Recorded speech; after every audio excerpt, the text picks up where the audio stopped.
আপনারা দেখেছেন এই যে জুলাই আগস্টের আন্দোলনে ছাত্রদের দাবি কি ছিল? ছাত্রদের দাবি ছিল কোঠা। ছাত্রদের দাবি কি ছিল? ছাত্রদের দাবি ছিল এই যে মুক্তিযোদ্ধাদের সন্তানদের নাম করে, মুক্তিযোদ্ধাদের নাতিপুতিদের নাম করে তারা যে সরকার বিভিন্ন ভাবে তলে তলে যে চাকরি দেয় সেইটা বন্ধের দাবি ছিল। এই স্টুডেন্টদের কি দাবি ছিল সরকারের পতনে?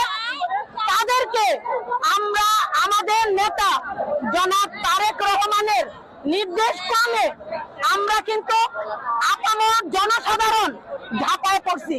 ঝাঁপায় পড়ে তারা যদি ছিল 5 জন, আমরা ছিলাম 500 জন।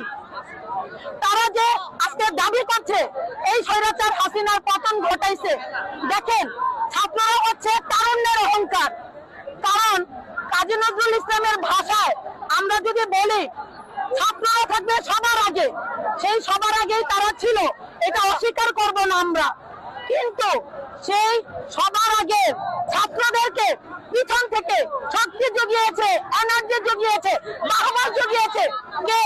এই জাতীয়তাবাদী শক্তি এবং এই দেশের সাধারণ জনগণ। সেই শক্তিকে কাজে লাগিয়ে বিস্ফোরণ ঘটার জন্য আজকে এই চোর হাসিনা, ভোট চোর হাসিনা, স্বৈরাচার হাসিনা, রিজার্ভ চোর হাসিনা, রেমিটেন্স চোর হাসিনা আজকে দেশ থেকে পালিয়ে গেছে। আমার নেত্রী কিন্তু এখন পর্যন্ত দেশে আছে। দেশে থেকে জনগণকে সে ভালোবাসে বিদায় জনগণের রায়ের জন্য সে কিন্তু জনগণের কথা চিন্তা করে সে কিন্তু এই দেশে আছে। এই দেশে দেখেন জেল খেটেছে সে কোনো চিকিৎসা পায় নাই, সে বাসা থেকে বের হতে পারে নাই।